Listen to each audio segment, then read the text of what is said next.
ஹே ஆல்மேஸ் அன்யோங், welcome to Bujji fictional world. நான் உங்கள் புஜ்ஜி. எல்லாம் எப்படியா இருக்கீங்க? ஹோப் எல்லாம் நல்லா இருப்பீங்கன்னு நம்புகிறேன். நம்ம இப்போ என்ன பார்க்க போகிறோம்னா, நம்ம ஜிம்மிஷியோட FF ஆன மை லவ் ஃபேட் யாடா ஆஃப்டர் லாங் டேஸ்க்கு அப்புறமேட்டு நான் இந்த ஒன் ஷாட் அப்லோட் பண்ண போகிறேன். சாரி, எனக்கு ஒன் ஷாட்னே வருது. இந்த FF அப்லோட் பண்ண போகிறேன். ஸ்டோரி பாதியிலேருந்து பார்த்தா புரியாது. ஸோ இப்போ புதுசாக பார்க்குறவங்க போய் ஃபஸ்ட்லேருந்து பார்த்துட்டு வந்தாங்க, அப்போ தான் ஸ்டோரியோட கண்டினியூட்டி புரியும். அண்டு நான் இதுக்கு முன்னாடி நடந்ததெல்லாம் சொல்ல விரும்பலடா, நம்ம அப்படியே ஸ்ட்ரைட்டாக ஸ்டோரிக்குள்ளேயே போயிடலாம். ஸோ லாஸ்ட் பார்ட் பார்க்காதவங்க போய் பார்த்துட்டு வந்து ஸ்டோரியை கண்டினியூ பண்ணுங்கள். அப்போ தான் உங்களுக்கும் ஸ்டோரிக்குள்ளே என்ன நடந்துச்சுன்றது புரியும். சரி, ஓகேடா, நம்ம ஸ்டோரிக்குள்ளே போயிடலாம். ஸ்டோரிக்குள்ளே போகிறதுக்கு முன்னாடி நம்ம சேனல் யாராச்சும் சப்ஸ்கிரைப் பண்ணாமல் பார்த்துட்டு இருந்தீங்கன்னா சப்ஸ்கிரைப் பண்ணிக்கோங்கடா. அண்ட் ஹெட்செட்டும் போட்டுக்கோங்க. அது நான் எப்பயும் சொல்கிறது தான்.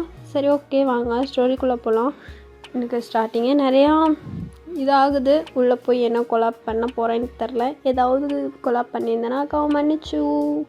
நம்ம லாஸ்ட் பார்ட் எதோட கம்ப்ளீட் பண்ணிட்டுருப்போம் அப்படின்னா, ஜிம்மன் போய் சோஃபியை பார்த்துட்டு வந்திருப்பான். அங்கே அவள் ரொம்ப தப்பான பொண்ணு அப்படின்றது ஜிம்மனுக்கும் தெரிஞ்சிருக்கும். அவள் இன்னொருத்தர் கூட செக்ஷுவலி இருந்திருப்பா. ஸோ ஜிம்மன் அதை பார்த்ததில் ரொம்ப கஷ்டத்தில் ரொம்ப போய் ட்ரிங்க்ஸ் பண்ணிட்டு வந்திருப்பான். அண்ட் ஜங்குக்கு தான் கூட்டிகிட்டு வந்து வீட்டில் விட்டுருந்துருப்பான். அப்போது ஜங்குக்கு ஜிம்மனை வீட்டில் விட்டுட்டு போகும்போது, இதுக்கப்புறம் லைஃப் நல்லா மாறிடும்னு நம்புகிறவன் அப்படின்னு சொல்லிட்டு போயிருந்திருப்பான். இதோட தாண்டா என் பண்ணியிருப்போம். ஸோ இதுலேருந்து அப்படியே கண்டினியூ பண்ணிக்கலாம். ஜிம்மனும் அப்படியே அவங்க ஜஸ்ட்டில் படுத்து நல்லா தூங்கிட்டு இருக்கான். நெக்ஸ்ட் டைம் மார்னிங் ஆகுது. நீங்கள் தான் எப்பயும் போல் ஃபர்ஸ்ட் வேக்கப் ஆகுறீங்க. அப்படியே ஐஸ் ஓப்பன் பண்ணிட்டு எந்திரிக்கலாம் அப்படின்னு சொல்லிட்டு எந்திரிக்க ட்ரை பண்ணுறீங்க. பட் உங்களால் சுத்தமாக முடியல. அப்படியே ஒரு மாதிரி யாரும் உங்களை போட்டு அழுத்துற மாதிரி இருக்குது. நீங்கள் அப்போ தான் ரியலைஸ் பண்ணுறீங்க, ஜிம்மன் நேற்று நைட் நம்ம மேலே தானே படுத்திருந்தாரு அப்படின்றத. அப்படியே பார்க்குறீங்க, ஜிம்மின் எப்பயுமே அப்படியே தான் படுத்திருக்கான். நீங்கள் அப்படியே ஜிம்மினை பார்த்துட்டு உங்கள் மனசுக்குள்ளே ஒரு விதமான பயம் அண்ட் ஒரு விதமான இது அந்த மாதிரி இருக்குது. பிகாஸ் எந்திரிச்சானா நீங்கள் பக்கத்தில் இருக்கிறத பார்த்தா திட்டுவான். ஜிம்மன் ஸ்டார்டிங்னே சொல்லியிருந்திருப்பான் இல்லையா, அவன் எந்திரிக்கிறதுக்கு முன்னாடியே நீங்கள் இந்த ரூமை விட்டு வெளியே போயிருந்துருக்கணும் அப்படி சொல்லிட்டு. ஸோ நீங்கள் அதுக்கு பயந்துட்டே அப்படியே ஜிம்மனையே பார்த்துட்ருக்கீங்க. ஜிம்மன் நல்லா தூங்கிட்டுருக்கான். உங்களுக்கு ஷோல்டர்லாம் ஒரு மாதிரி பெயின் ஆகுது. நீங்கள் அப்படியே ஜிம்மனையே பார்த்துட்டு, இப்போ நான் என்ன பண்ணுவேன்? இவர் எந்திரிக்கிறதுக்குள்ள நான் இங்கேருந்து போயாகணுமே. அப்புறம் என்னை பார்த்தா கத்துவார். ஐயோ, எனக்கு என்ன பண்ணுறதுன்னே தெரியல அப்படின்னு சொல்லிட்டு ஜிம்மனே பார்த்துட்ருக்கீங்க. உங்களுக்கு ஜிம்மனை தூங்குறத பார்க்க அவ்வளோ இதாக இருக்குது. பிகாஸ் அவன் அவ்வளோ இதாக தூங்கிட்டுருக்கான், குழந்த மாதிரி தூங்கிட்டுருக்கான். நேற்று அவனோட ஐஸை நீங்கள் பார்த்துருப்பீங்க, அவ்வளோ ரெட்டாக இருந்திருக்கும். பட் இன்றைக்கி அந்த ஐஸ்லாம் க்ளோஸ் ஆகி ஒரு பேபி ஃபேஸ் மாதிரி இருக்குது. நீங்கள் அப்படியே அவனையே பார்த்துட்ருக்கீங்க. ஜிம்மன் அப்படியே உங்கள் ஜஸ்ட்டில் சாஞ்சி படுத்துட்ருக்கான். நீங்கள் அப்படியே ஜிம்மன் கிட்ட பொறுமையா, அம்மா நீ தூங்கும்போது எவ்வளோ அழகாக இருக்க தெரியுமா, இப்படியே தூங்கு, இன்னும் நல்லா தூங்கு அப்படின்னு நீங்கள் சொல்கிறீங்க. ஜிம்மன் அப்போ லைட்டாக மூவ் ஆகிறான். நீங்கள் அவன் கண்ணு முழிக்க போகிறானோ அப்படின்னு சொல்லிட்டு உங்கள் பெட்ஷீட்லாம் இருக்கும் இல்லையா, அதை அப்படியே டைட்டாக க்ரிப் பண்ணிக்கிறீங்க. பிகாஸ் முழிச்சா கத்துவான் அப்படின்றதுக்காக நீங்களும் அப்படியே நல்லா டைட்டாக ஐஸை க்ளோஸ் பண்ணிக்கிறீங்க. பிகாஸ் தூங்குற மாதிரி தெரியட்டும் அப்படின்னு சொல்லிட்டு. ஆனால் அவன் ஜஸ்ட் லைட்டாக மூவ் தான் பண்ணியிருப்பான். ஸோ அதுக்கப்புறம் அவன்கிட்ட வேறு எந்த மூமெண்ட்டுமே இருந்திருக்காது. ஸோ நீங்கள் அப்படியே பார்க்குறீங்க, லைட்டாக ஐஸ் ஓப்பன் பண்ணி ஜிம்மன் நல்லா இன்னும் உங்களை டைட்டாக கம்ஃபர்டபுளாக ஹக் பண்ண மாதிரி படுத்திருக்கான். நீங்கள் ஜிம்மன்கிட்ட அவனோட ஹெட்டை அப்படியே கோதி விட்டுட்டு, இன்னும் கம்ஃபர்டபுளாக தான் படுத்தியா, எந்திரிக்க போறியோன்னு நினச்சி பயந்துட்டேன் மாமா, நல்லா தூங்கு மாமா, உன்னால் என்னை எவ்வளோ கஷ்டப்படுத்தி தூங்க முடியுமோ தூங்கிக்கும், எனக்கு எவ்வளோ கஷ்டம் வந்தாலும் உன்னை நான் தாங்கிப்பேன் அப்படின்ற மாதிரி சொல்லிட்டு ஜிம்மனுக்கு அப்படியே ஹெட்டெல்லாம் அப்படியே தலையை கோதி விட்டுட்ருக்கீங்க. அப்போது கரெக்டாக ஜிம்மனோட அலாரம் ரிங்காக ஸ்டார்ட் ஆகுது. அது ஒரு மாதிரி கிர் அப்படின்னு ரிங்காக ஸ்டார்ட் ஆகும்போது ஜிம்மன் கொஞ்சம் வேக்கப் ஆகிட்டு அப்படியே உங்களை விட்டு அந்த சைடு தள்ளி ஆக்சுவலாக எப்போயுமே ஜிம்மன் வந்து ரைட் சைட் படிப்பான், நீங்கள் லெஃப்ட் சைட் படுத்திருப்பீங்க. ஸோ ஜிம்மனோட அலாரம் வந்து ரைட் சைடு தான் இருக்கும். ஸோ அந்த அலாரமை கொஞ்சம் ப்ரெஸ் பண்ணி பிடிச்சா தான் அலாரம் ஆஃப் ஆகுற மாதிரி இருக்கும். ஸோ அவனும் அப்படியே அந்த அலாரத்தை தேடிட்டு ரைட் சைடு உருண்டு போயிடுறான். நீங்களும் தப்பிச்சோண்டா சாமி அப்படின்ற மாதிரி அவன் முழிக்கிறதுக்குள்ளேயே வேகமாக எந்திரிச்சு உங்கள் சாரியெல்லாம் சரி செஞ்சுட்டு அப்படியே வாஷ்ரூம்குள்ளே ஓடிடுறீங்க. நீங்களும் வாஷ்ரூம்குள்ளே போயிட்டு அப்படியே ஃப்ரெஷ்அப்லாம் ஆகிட்டு வெளியே வரீங்க. வந்து பார்க்குறீங்க ஜிம்மன் அப்படியே தலையில் கை வச்சுட்டு அப்படி உட்காந்துட்ருக்கான். செம்மையாக தலைவலி போல் இருக்கு, அப்படி உட்காந்துட்ருக்கான். நீங்கள் அப்படியே ஜிம்மனை பார்க்குறீங்க. ஐயோ என்ன இவர் காலையில் இப்படி உட்காந்துட்ருக்காரு, ஒருவேளை நேற்று நைட்டு பண்ணது கண்டுபிடிச்சிருப்பாரோ, அந்த கோவத்தில் உட்காந்துட்ருப்பாரோ. என்னவா இருந்தாண்ணா இவரே தானே என்னை இழுத்து தூங்க வச்சாரு, நானேவா வந்து படுத்தேன். ஆனால் இவர் கேட்டால் எனக்கு அது சொல்ல தெரியாது.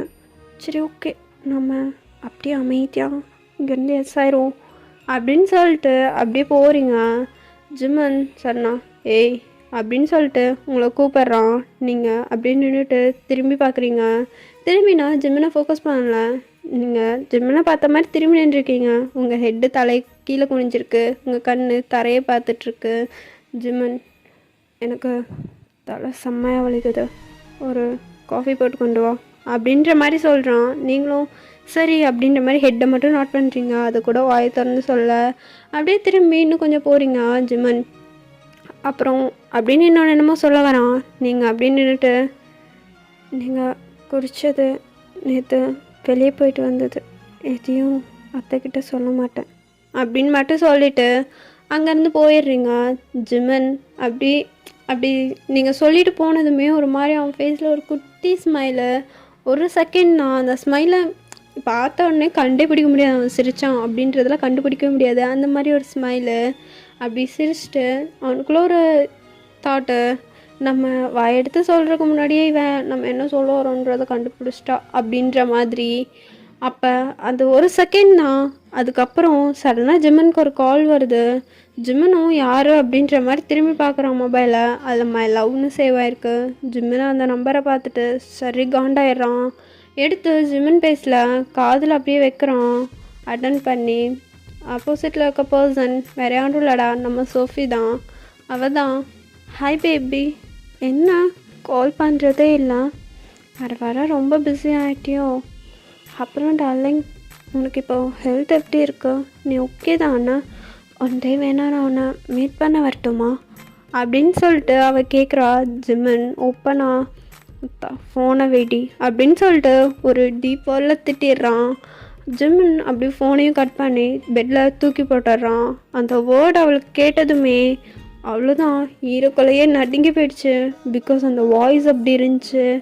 அவளுக்கு புரிஞ்சுட்டு நல்லா ஜிம்மனுக்கு எல்லாமே தெரிஞ்சிருச்சு அப்படின்றத. அவளும் அதுக்கப்புறம் எதுவும் ரியாக்ட் பண்ணல, ஒரு மாதிரி ஸ்மித் பண்ணிட்டு மொபைலை வச்சுட்டு அமைதியாக போயிடுறான். சேம் ஜிம்மன் சைடு பார்த்தோன்னா ஜிம்மனும் வாஷ்ரூம் போயிடுறான். ஸோ நீங்களும் ஜிம்மன் கேட்ட மாதிரி காஃபியெல்லாம் வேகமாக போய் ப்ரிப்பேர் பண்ணி எடுத்துகிட்டு வரீங்க. அப்படியே காஃபி போட்டு வேகமாக மேலே வரீங்க. மேலே வந்து பார்த்து ரூமில் பார்க்குறீங்க ஜிம்மன் இல்லை, வாஷ்ரூமில் சவுண்ட் வருது. சரி வாஷ்ரூமில் இருப்பார் போல் இருக்குன்னு சொல்லிட்டு காஃபி கையில் வச்சுட்டு நின்றுட்டுருக்கீங்க. அப்போது கரெக்டாக ஜிம்மனோட மொபைலுக்கு தான் கால் வருது. நீங்கள் யாருன்னு பார்க்குறீங்க, பார்த்தா ஜங்குக்னு சேவ் இருக்கு. ஏடா ஜங்குக் தான் கால் பண்ணுறான். நீங்கள் அப்படியே அட்டன் பண்ணி காதில் வைக்கிறீங்க. நீங்கள் ஹலோன்லாம் சொல்லவே இல்லை, ஜங்குக் தான் எடுத்தனையும். டே மச்சான் எங்கே இருக்க, வீட்டில் இருந்தால் எனக்கு ஒரு இன்ஃபர்மேஷன் வேணும், அந்த ஃபைல் இருக்குல்ல அப்படின்னு சொல்லும்போதே நீங்கள் டக்குன்னு ஹலோ அண்ணா நான் ஒயன் பேசுகிறேன் அப்படின்ற மாதிரி சொல்கிறீங்க. ஜங்குக்கும் ஓ ஒயன் நீயாடா, நான் ஜிம்மன்னு நினச்சேன், அவன் எங்கே வாஷ்ரூம் போயிருக்காரு, என்னாச்சண்ணா ஏதாச்சும் அர்ஜென்ட்டா? வாஷ்ரூம் போயிருக்கானா? ஆமாண்டா கொஞ்சம் அர்ஜென்ட்டு தான், ஒரு ஃபைல் பற்றி இன்ஃபர்மேஷன் வேணும், அதான் அவன்கிட்ட கேட்கலான்னு. என்ன ஃபைல்னு சொல்லுங்கண்ணா நான் சொல்கிறேன். இல்லைடா அவனே வரட்டும் பரவாயில்ல, இப்போ உனக்கு தெரியாதுல்ல, அவனே வரட்டும், வந்ததுக்கப்புறம் கால் பண்ணிக்கிறேன். ஐயோ அண்ணா பரவாயில்ல சொல்லுங்கள் என்ன ஃபைல்னு அப்படின்னு சொல்லிட்டு சொல்கிறீங்க. ஜங்குக்கும் ஒரு ஃபைல் நேம் சொல்கிறான். நீங்களும் ஏன் ஓகே ஒரு நிமிஷம் இருங்க அப்படின்னு சொல்லிட்டு போய் அந்த ஃபைல் எடுத்து ஜங்குக்கு கேட்குற இன்ஃபர்மேஷன்லாம் கொடுக்குறீங்க. ஜங்குக்கும் ஒவ்வொன்றா உங்கள்கிட்ட டீட்டெயில்ஸ் எல்லாம் கேட்டு வாங்கி அதில் எழுதிட்டுருக்கான். ஸோ நீங்களும் ஓகே அண்ணா அவ்வளோதாண்ணா, வேறு ஏதாச்சும் ஓகே வேணுமா? அவ்வளோதான், அந்த ஃபைலை வச்சிரு.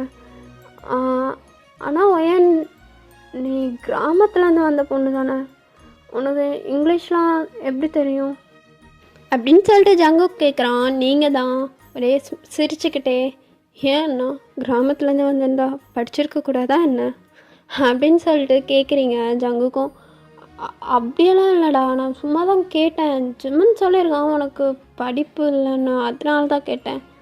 அப்படிலாம் இல்லைண்ணா, நான் படித்த பொண்ணு தான் அப்படின்ற மாதிரி சொல்கிறீங்க. ஜங்குக்கும் ஓ சரி ஓகே வேணுமா, ஜிம்மன் கிட்ட சொல்ல வேண்டியது தானே நீ படிச்சிருக்கிறதெல்லாம் அப்படின்னு சொல்லிட்டு ஜங்குக் கேட்க, நீங்கள் தான் பிடிக்காதவர்கிட்ட படித்ததை சொல்லி மட்டும் என்ன பிடிக்க வைக்கவான்னு முடியும், அதனால தான் நான் இதை யார்கிட்டையும் சொல்லலை அப்படின்ற மாதிரி சொல்லிடுறீங்க. ஜங்குக்கும் சரி அப்புறம் கூப்பிட்றேன் அப்படின்னு சொல்லிட்டு கால் எண்ட் பண்ணிடுறான். கரெக்டாக அந்த கால் எண்ட் ஆகும். ஜிம்மனும் வாஷ்ரூமை விட்டு வெளியே வரான். நீங்களும் டக்குன்னு மொபைலை பின்னாடி மறைச்சி வச்சிடுறீங்க. பிகாஸ் எங்கே அவனோட மொபைல் நீங்கள் தொட்டது தெரிஞ்சு கோவப்படுவானோ அப்படின்னு சொல்லிட்டு உங்களுக்கா பயமாக இருக்குது. ஐயோ திட்டுவாரோ அப்படின்னு சொல்லிட்டு. அவன் செம்ம கோவக்காரன்னு உங்களுக்கு தெரியும். ஸோ நீங்கள் அவன் மொபைல் எடுத்ததுக்கு மொபைலை தூக்கி போட்டு உடைக்க வாய்ப்பு இருக்குது, இல்லை வேறு ஏதாச்சும் உங்களை பிடிச்சி திட்டுறதுக்கு வாய்ப்பு இருக்குது இல்லையா? ஸோ அதனால் நீங்கள் அப்படியே பதறிட்டு நிற்கிறீங்க. ஜிம்மனும் வாஷ்ரூம்லேருந்து அப்படியே வெளியே வந்துட்டு உங்கள் கையில் இருக்க காஃபி கப்பை தான் வாங்குகிறான். நீங்கள் மொபைலில் மறைச்சி வச்சுருப்பீங்க இல்லையா, அதை அப்படியே ஒழிச்சு வச்சுட்டு, ஐயோ தெரிஞ்சால் திட்டுவாரே, இது இப்போ நான் இருந்த இடத்துலையே வைக்கணும் அப்படின்னு சொல்ல, ஜிம்மன் தான் என் மொபைல் எங்கே அப்படின்னு சொல்லிட்டு ஒரு மாதிரி ஹெட்டர் அப் பண்ணிட்டு பெட்கிட்ட தேடிட்டுருக்கான். நீங்கள் வேகமாக ஜிம்மன்கிட்ட, சார் காஃபி குடிக்கும்போது மொபைல்லாம் யூஸ் பண்ணக்கூடாது சார், ஆல்ரெடி உங்களுக்கு ஹெட் பெயினாக இருக்குது, ஸோ மறுபடியும் ஹெட் பெயின் அதிகமாக வந்துடும், நான் போய் உங்களுக்கு சாப்பாடு கொண்டு வரேன், சாப்பிட்டு அப்புறமேட்டு மொபைல் பாருங்கள், சம்டைம்ஸ் மொபைல் அதிகமாக பார்க்குறதுனால கூட ஹெட் பெயின் வர வாய்ப்பு இருக்குது, ஸோ நீங்கள் காஃபி குடிச்சிட்டு வெயிட் பண்ணுங்கள், மொபைல்லாம் பார்த்துடாதீங்க, நான் போயிட்டு அப்படியே சாப்பாடு கொண்டு வந்துடுறேன் அப்படின்னு சொல்லிட்டு ஒரு மாதிரி ஜம்ப் பண்ணி அந்த பிளேஸ்கிட்ட போயிட்டுருக்கீங்க. ஐ மீன் எப்படின்னா, இந்த ரிமோ மூவியில் எஸ்கேவோட பிக்கை மறைக்கிறதுக்கு அவங்க அம்மா ஒரு மாதிரி ஜம்ப் பண்ணி போவாங்கல்லடா, அந்த மாதிரி நீங்கள் மொபைலை பின்னாடி ஒழிச்சு வச்சுட்டு போயிட்டு அப்படியே அந்த பிளேஸில் வைக்கிறீங்க. ஜிம்மன் உங்களோட நடவடிக்கையே சரியில்லையே அப்படின்ற மாதிரி ஒரு மாதிரி பார்க்குறான். நீங்கள் மொபைலை அந்த பிளேஸில் வச்சுட்டு அப்பாடா அப்படின்னு சொல்லிட்டு வேகமாக வெளியே போயிடுறீங்க. வெளியே போயிட்டு தான் நீங்கள் ஒரு மாதிரி ரிலாக்ஸ்டாக பண்ணுறீங்க. அப்பாடா நல்ல வேலை தப்பிச்சோம், இல்லைன்னா செக்கிருந்தோம் பேசி சாவடிச்சிருப்பான் அப்படின்னு சொல்லிட்டு அந்த பிளேஸை விட்டு நீங்களும் லெஃப்ட் ஆகிடுறீங்க. சாரிடா, பின்னாடி ஏதாவது ஒரு நாய்ஸ் கிட்ட அதை கவனிக்காதீங்க, பிகாஸ் அங்கே கொஞ்சம் வீடு ஒர்க் ஆகிட்டுருக்கு, ஸோ அது மாதிரி லிசன் பண்ணாமல் என் வாய்ஸுக்கு மட்டும் லிசன் பண்ணுங்கள், ஓகே? அப்படியே ஜிம்மன் சைடு பார்த்தா நீங்கள் இப்படி பிஹேவ் பண்ணிட்டு போனதில் ஜிம்மன் அப்படியே உங்களை ஒரு மாதிரி நீங்கள் போனதையே முறைச்சி பார்த்துட்ருக்கான். என்ன இவளோட ஆக்டிவிட்டீஸே சரியில்லை, இவ்வளோ நேரம் போன மாதிரி தானே இருந்தா, இப்போ என்னடானா இப்படி பிஹேவ் பண்ணிட்டு போகிறான். ஒரு வேளை நான் சோஃபியை திட்டினதை வெளியிருந்து கேட்டு எங்கள் 2 பேர்த்துக்கு பிரேக்கப் ஆயிடுச்சுன்னு கண்டுபிடிச்சிருப்பாளோ, சோஃபியோட பிளேஸ்க்கு வரலான்னு பிளான் பண்ணுறாளா அப்படின்னு சொல்லிட்டு ஜிம்மன் அப்படியே யோசிச்சுட்டு நின்றுட்டுருக்கான். ஜிம்மன் அதை அப்படியே ஸ்கிப் பண்ணிட்டு, இவன் என்ன சொல்கிறது நம்ம என்ன கேட்குறது அப்படின்ற மாதிரி ஜிம்மன் பாட்டுக்கான் அவனோட மொபைல் எடுத்து மறுபடியும் ஸ்க்ரோல் பண்ணிகிட்ருக்கான். மொபைல் பார்த்தா தலைவலி வருமா, இவன் பட்டிக்காடுன்றதை அப்பப்போ ப்ரூவ் பண்ணிட்டே இருப்பா போல் அப்படின்னு சொல்லிட்டு மொபைல் பார்த்துட்ருக்கான். அப்போது ஜிம்மன் சடனா கால் ஹிஸ்ட்ரிக்குள்ளே தான் போகிறான். சோஃபியோட நம்பரை பிளாக் பண்ணி விடலான்ட்டு தான் போயிருப்பான். ஸோ அங்கே பார்த்தா ஜங்குக் கால் பண்ணியிருக்கான். ஜங்குக் கால் பண்ணியிருக்கான், அதுவும் இப்போ தான், நான் அட்டன் பண்ணவே இல்லையே, வேறு யாரும் அட்டன் பண்ணியிருப்பா, ஒரு வேளை இந்த பட்டிக்காடுக்கு இது அட்டன் பண்ணியிருப்பாளோ, ஒரு வேளைனா இவன் என் மொபைல் எடுத்ததை மறைக்கிறதுக்கு தான் இப்படி பிஹேவ் பண்ணிட்டு போனாளா? என்ன ஒன்றுமே தெரில, எதுக்கு கால் பண்ணியிருக்கானு தெரில, ஆஃபீஸ் விஷயமாக கேட்டிருப்பான், இந்த பட்டிக்காட்டை அதை மறந்துட்டு இரிட்டேட்டிங் அப்படின்னு சொல்லிட்டு ஜிம்மன் அப்படியே ஜங்குக்கு மறுபடியும் கால் பண்ணுறான். ஜங்குக் தான் அட்டன் பண்ணுறான். ஹலோ சொல்லு மச்சான், என்ன டே கால் பண்ணியிருந்தேன், என்ன விஷயம்? ஆ அதுவா ஒன்றும் இல்லை, ஒரு ஃபைலுக்கு தான் கால் பண்ணேன். ஒயின் கிட்ட கேட்டேன், சொல்லிட்டா. எது ஃபைல் விஷயமா கால் பண்ணி ஒயின் சொன்னாளா? புரியலையே. டேய் இல்லைடா, நம்ம கம்பெனி விஷயமா ஒரு டீட்டெயில் தெரிய வேண்டியதாக இருந்துச்சு. அதான் உன்னோட அந்த பார்க் கம்பெனியோட டீலிங் இருக்கும்ல, அதை சொன்னேன். கிம்கிட்ட கொடுக்க சொல்லி உன்ட்டு ஒரு ஃபைல் கொடுத்துருந்தனே. ஆமாம், அந்த ஃபைலில் ஒரு டவுட் இருந்துச்சு, அதான் உங்ககிட்ட கேட்கலான்னு கால் பண்ணேன். பையன் தங்கச்சி அட்டன் பண்ணான், ஸோ கொடுத்துட்டேன், எடுத்துக்கிட்டேன் அப்படின்ற மாதிரி ஜங்குக்கு சொல்கிறான் ஜிமன். எது அந்த பட்டி கார்டு உனக்கு இந்த ஃபைலில் இருக்கிற எல்லா டீட்டெயிலும் சொன்னாலா? எனக்கு காமெடி பண்ணிகிட்டு இருக்கியா?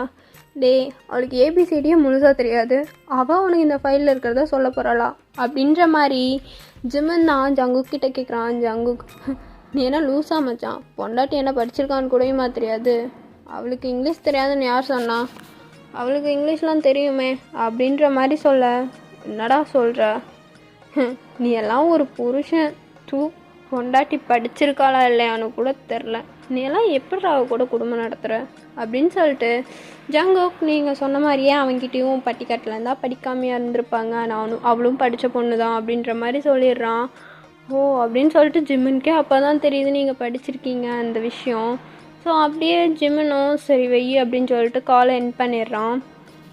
நீங்களும் ஜிம்மனுக்கு சாப்பாடெல்லாம் அப்படியே கிளறி அப்படி கொண்டு வரீங்க. ஜிம்மனுக்காக மட்டும் அவசரமாக ஒரு ஃபுட்டு மட்டும் செஞ்சு அப்படியே எடுத்துகிட்டு வரீங்க. நீங்கள் பாட்டுக்கு மேலே வந்துடுறீங்க. ஜிம்மன் ரூமில் உட்காந்துட்ருக்கான். நீங்கள் உள்ளே வந்துட்டு அப்படியே டைம் பார்க்குறீங்க. பார்த்தா ஜிம்மன் அது டேப்லெட் சாப்பிட வேண்டிய டைமு, பட் இந்த டைமில் தான் நீங்கள் சாப்பாடே கொடுக்குறீங்க. அப்படியே வேகமாக ஜிம்மன் கிட்ட வந்துட்டு சார் சார் சாப்பாடு அப்படின்ற மாதிரி நீட்டுறீங்க. ஜிம்மன் அப்படியே உங்களை சாப்பாடை வாங்கிட்டு உங்களை பார்க்குறான். நீங்கள் டைமையே பார்த்துட்ருக்கீங்க. டைமை பார்த்துட்டு நீங்கள் ஒரு செகண்ட் கூட நிற்கல, போயிட்டு அவனுக்கு என்னென்ன டேப்லெட் வேணும் அப்படின்ற மாதிரி பார்த்துட்ருக்கீங்க. ஒவ்வொரு டேப்லெட்டாக எடுத்து இந்த டைமிங்க்கு என்ன டேப்லெட் கொடுக்கணும் அப்படின்ற மாதிரி அங்கே இருக்க அந்த டேப்லெட்ஸில் இருக்கிறது அந்த பேப்பர்ஸில் இருக்கிறது எல்லாமே இங்கிலீஷில் தான் இருக்குது, பட் நீங்கள் அதை அப்படியே ரீட் பண்ணுறீங்க. நீங்கள் ரீட் பண்ணுற சவுண்ட் ஜிம்மனுக்கு கேட்கல, பட் உங்கள் லிப் மூமெண்ட் இருக்கும் இல்லையா, ஸோ அதை வச்சு நீங்கள் என்னமோ ரீட் பண்ணுறீங்கன்றது அவனுக்கு ரியலைஸ் ஆகுது. ஸோ ஜிம்மன் அப்படியே அந்த சாப்பாட்டை கீழே வச்சுட்டு எந்திரிச்சு நின்றுட்டு ஏய் அப்படின்ற மாதிரி உங்களை கூப்பிட்றான். நீங்கள் அப்படியே ஒரு செகண்டு உங்களுக்கு ஒரு மாதிரி நடுங்குது, பிகாஸ் அந்த வாய்ஸ் அவ்வளோ ரூடாக இருந்துச்சு. ஸோ நீங்கள் அப்படியே ஒரு மாதிரி பயத்தில் அப்படியே திரும்புகிறீங்க. சார் சொல்லுங்கள், நீ எதுக்கு இப்படி நடிச்சிட்ருக்க அப்படின்ற மாதிரி உங்கள்கிட்ட கேட்குறான். நீங்கள் உங்களுக்கு டேப்லெட் பாக்ஸ் கையில் வச்சுருப்பீங்கல்ல, ஜிம்மனோட ஃபர்ஸ்ட் எய்ட் பாக்ஸு, ஸோ அதை அப்படியே கீழே விட்டுறீங்க பயத்தில். உங்களுக்கு கையெல்லாம் நடுங்குது, ஏசி ஓடுது, இருந்தாலும் அவன் பேசுறதுக்கு உங்களுக்கு அப்படியே வேத்து ஊற்றுது. நீங்கள் சாரி சார் அப்படின்னு சொல்லிட்டு எடுத்து அந்த பாக்ஸில் ஒவ்வொரு டேப்லெட்டாக எடுத்து வச்சிட்ருக்கீங்க. ஜிம்மன் டோரை பார்க்குறான், அது ஓப்பனில் இருக்குது. அதை போயிட்டு அப்படியே க்ளோஸ் பண்ணிட்டு வரான். நீங்கள் அப்படியே ஜிம்மன் டோர் க்ளோஸ் பண்ணுறதே பார்க்குறீங்க. உங்களுக்கு நல்லா தெரியும் அவன் இந்த மாதிரி டோர் க்ளோஸ் பண்ணாலே உங்களை அடிப்பான். ஸோ நீங்கள் அப்படியே ஒரு மாதிரி பயத்தில் எந்திரிச்சு நிற்கிறீங்க அந்த பாக்ஸை கையில் வச்சுட்டு. ஜிம்மன் அப்படியே உங்ககிட்ட வந்துட்டு நீ படிச்சிருக்கியா அப்படின்ற மாதிரி உங்கள்கிட்ட கேட்குறான். நீங்கள் சார் புரியல அப்படின்னு சொல்ல, நீ காலேஜ்லாம் முடிச்சிருக்கியான்னு கேட்டேன் அப்படின்ற மாதிரி ஒரு மாதிரி ரூடாக கேட்குறான். நீங்களும் ஆமாம் சார் அப்படின்ற மாதிரி சொல்கிறீங்க. ஜிம்மனும் ஆனால் இதை பற்றி ஏன் நீ என்கிட்ட இப்போ வரைக்கும் சொல்லவே இல்லை அப்படின்ற மாதிரி கேட்குறான். நீங்கள் அப்படியே ஒரு மாதிரி ஜிம்மனை பார்த்துட்டே நிற்கிறீங்க. ஜிம்மன் உன்கிட்ட தான் ஏன் என்கிட்ட சொல்லவே இல்லைன்னு கேட்டேன் அப்படின்ற மாதிரி கேட்குறான்.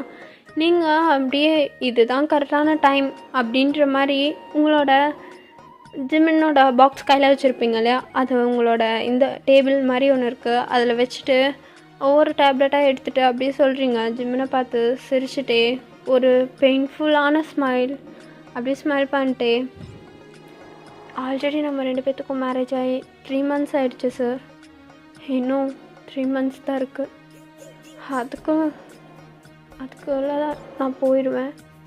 அப்புறம் எதுக்கு என்னை பற்றின பர்சனல் டீட்டெயில்ஸ்லாம் உங்களுக்கு தேவைப்படாத ஒன்று, அதனால தான் சொல்லலை அப்படின்ற மாதிரி சொல்கிறீங்க. ஜிம்மன் தேவைப்படாத ஒன்றா அப்படின்ற மாதிரி சொல்லிட்டு அவன் யோசிச்சுட்டே பார்த்துட்ருக்கான். நீங்கள் ஜிம்மனோட கையில் இந்த டேப்லெட்டை கொடுத்துட்டு சாப்பிட்டு இந்த டேப்லெட்ஸ் போட்டுக்கோங்க. சாரி, கொஞ்சம் லேட் ஆகிடுச்சு. பிகாஸ் நீங்கள் எந்திரிச்சதுமே லேட்டு தான் இல்லையா, அதனால தான் அப்படின்ற மாதிரி சொல்லிடுறீங்க. அவனும் நீங்கள் போகிறதே பார்த்துட்ருக்கான். நீங்கள் அந்த செகண்ட் நிற்கவே இல்லை அப்படி சொல்லிட்டு அங்கேருந்து போயிடுறீங்க. ஜிமன் அப்படியே அந்த டேப்லெட்ஸை பார்த்துட்டு பரவாயில்ல, ஞாபகம் இருக்குது, இன்னும் 3 months தான் இங்கே இருக்க போகிறோன்றது ஞாபகம் இருந்தால் சரி, சனியை ஒழிஞ்சா சரி அப்படின்ற மாதிரியே அந்த டேப்லெட் ஒரு மாதிரி க்ரிப் பண்ணிட்டு போயிட்டு அவன் ப்ளேஸில் உட்காந்துடுறான். ஓகேடா, நான் இதோட இந்த பாட்டை இங்கே என் பண்ணிக்கிறேன். நெக்ஸ்ட் பாட்டில் வந்து பார்க்குறேன். டாடா பாய், லவ் யூ ஆல். இந்த பாட்டு எப்படி இருந்துச்சுன்னு மறக்காமல் கமெண்ட்டில் சொல்லுங்கள்.